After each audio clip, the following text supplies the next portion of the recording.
So when I made the video, I made a mistake and cut out an example. And so this is just a quick one for the example I wrote out for nitrite. So again, with this example, you need to know what a formula is for it. And so we have NO2 because that ite ending, and it's a -1 charge, which is important. The next thing we need is valence electrons. So nitrogen, there's one in the formula. It has 5 valence electrons. We have 2 oxygens on our formula with 6 valence electrons.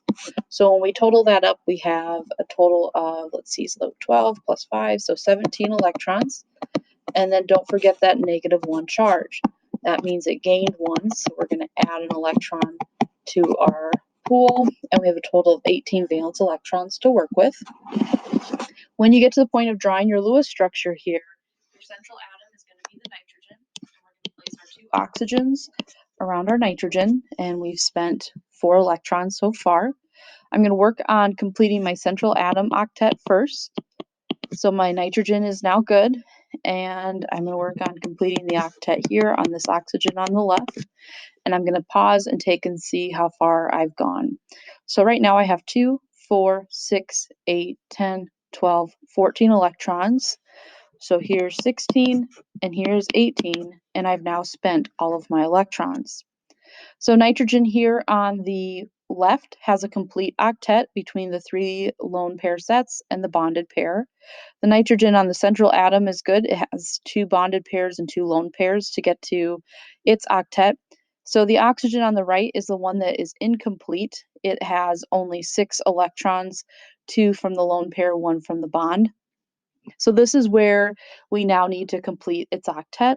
The best way to achieve that is, again, you go from the atom that it's bonded with that's complete.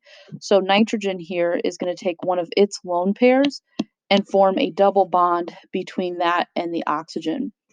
So again, the oxygen on the far left on how I set it up, nothing has changed with it. Again, I've taken a lone pair away from the nitrogen, so it now only has 1 lone pair left. That lone pair that I've transferred has now formed a double bond, and oxygen still has those 2 lone pairs on the far right. So again, in order for this to work out correctly, we needed a double bond to form here. So again, just to make sure, we have 2, 4, 6, 8, 10, 12, 14, 16, 18 valence electrons, so those are good. Again, octet on the left is good. Nitrogen on the middle there has its 8, and then the oxygen now with the 2 bonds and 2 lone pairs has a complete octet.